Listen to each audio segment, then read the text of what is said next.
छत्रपती शिवाजी महाराजांची आज 394वी जयंती। किल्ले शिवनेरीवर मुख्यमंत्री शिंदेंसह दोनही उपमुख्यमंत्र्यांच्या उपस्थितीत शिवजन्माचा सोहळा।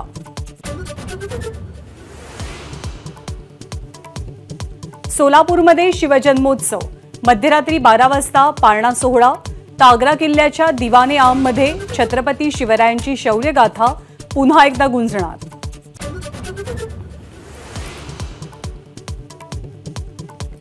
अमरावतीच्या राजापेठ उड्डाणपुलावर पुन्हा एकदा शिवरायांच्या पुतळ्यासाठी चौथरा तयार। पोलिसांचा कडेकोट बंदोबस्त, दंगल नियंत्रक पथकही तैनात। शरद पवार गटातल्या बड्या नेत्याबाबत केवळ अफवा, विरोधकांमध्ये संभ्रम निर्माण करण्याचा सत्ताधाऱ्यांचा प्रयत्न, जयंत पाटील यांचा आरोप।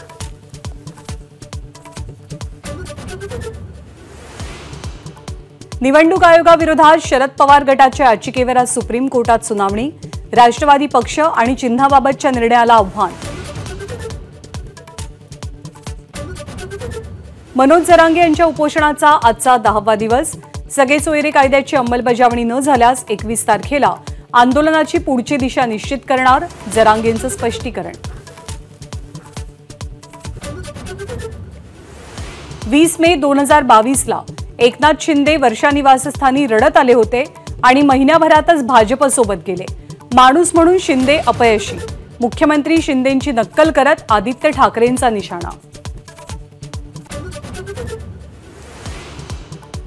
राज्यातील गणवेश योजनेच्या कापड खरेदीचं टेंडर रद्द करा, सपा आमदार रईस शेख यांची मागणी। टेंडरमधील अटी गुजरातच्या कापड उत्पादकांच्या फायद्याच्या, शेख यांचा आरोप।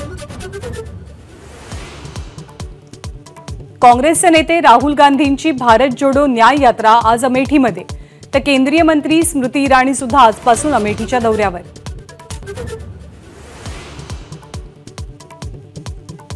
राजकोट कसोटीमध्ये भारताचा 434 धावांनी जोरदार विजय। जडेजाच्या 5 विकेट्स, कुलदीपची फिरकी प्रभावी, जयस्वालच्या द्विशतकांचंही मोलाचं योगदान। एबीपी माझा, उघडा डोळे बघा नीट।